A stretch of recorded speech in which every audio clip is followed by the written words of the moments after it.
கல்வி செய்திகள் வாசிப்பவர் சிவசக்தி ஸ்டார்.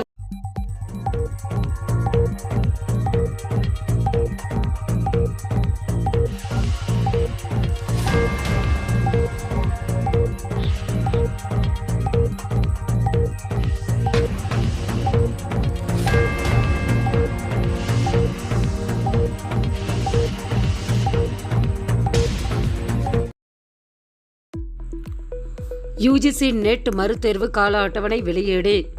கணினி வழியில் ஆகஸ்ட் 21 தொடக்கம்.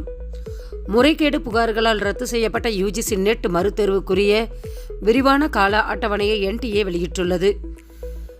நெட் தேர்வுக்குரிய பாட வாரியான கால அட்டவணையை NTA வெளியிட்டுள்ளது. மொத்தமுள்ள 83 பாடங்களும் எந்தெந்த நாட்களில் நடத்தப்படும் என்ற விரிவான விவரங்கள் அதில் இடம்பெற்றுள்ளன.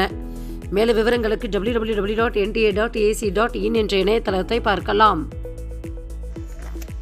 பாடநூல் விலை உயர்வு ஏன்? அமைச்சர் விளக்கம். பாடநூல் புத்தக விலை உயர்த்தப்பட்டது ஏன் என்பது குறித்து பள்ளிக்கல்வித்துறை அமைச்சர் அன்பில் மகேஷ் பொய்யாமொழி விளக்கம் அளித்துள்ளார். அவர் வெளியிட்டுள்ள அறிக்கையில் காகித விலை 63% மேல், அட்டை 33%, அச்சுக்கூலி 21% உயர்ந்துள்ளதாகவும், இந்த விலையேற்றங்களை ஈடுகட்டவே பாடப்புத்தக விலை 6 ஆண்டுக்கு பிறகு தற்போது உயர்த்தப்பட்டுள்ளதாகவும், லாப நோக்கத்துக்காக விலை உயர்த்தப்படவில்லை எனவும் தெரிவித்துள்ளார். பள்ளி மேலாண்மை குழு மறுகட்டமைப்பு. இல்லம் தேடி கல்வி தன்னார்வலர்களை சேர்க்க கல்வித்துறை உத்தரவு. பள்ளி மேலாண்மை குழு மறுகட்டமைப்பு கல்வியாளர் பிரிவின் கீழ் முன்னுரிமை அடிப்படையில் இல்லம் தேடி திட்டத்தின் தன்னார்வலர்களை தேர்வு செய்யப்பட வேண்டும் என பள்ளி கல்வித்துறை உத்தரவிட்டுள்ளது. அரசு பள்ளிகளில் 10,000 ஆசிரியர் காலி பணியிடங்கள். பள்ளி கல்வித்துறை அதிகாரிகள் முக்கிய தகவல். பொது மாறுதல் கலந்தாய்வு நிறைவேற்ற நிலையில் அரசு பள்ளிகளில் 10,000க்கும் மேற்பட்ட ஆசிரியர் பணியிடங்கள் காலியாக இருப்பது தெரிய வந்துள்ளது. தீன தயாள் உபாத்யாய் விருது பரிந்துரைகளை அனுப்ப கல்லூரிகளுக்கு யுஜிசி அறிவுறுத்தல்.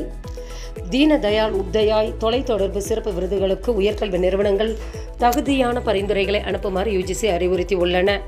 இதுகுறித்து யுஜிசி செயலர் மணீஷ் ஜோஷி உயர்கல்வி நிறுவனங்களுக்கு அனுப்பியுள்ள சுற்றறிக்கையில், கல்வி, சுகாதாரம், வணிகம், விவசாயம் உள்ளிட்ட வெவ்வேறு துறைகளில் தொலைத்தொடர்பு சார்ந்த செயல்பாடுகளில் சிறந்த பங்களிப்பை வழங்கிய தனி நபர்கள் மற்றும் நிறுவனங்களுக்கு பண்டிட் தீனதயாள் உபாத்யாய் தொலைத்தொடர்பு சிறப்பு விருது மத்திய அரசின் தகவல் தொடர்பு அமைச்சகம் மூலம் வழங்கப்பட உள்ளது.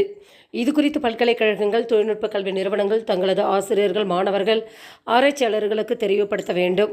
மேலும் விவரங்களுக்கு www.awards.government.in என்ற இணையதளத்தை பார்க்கலாம்.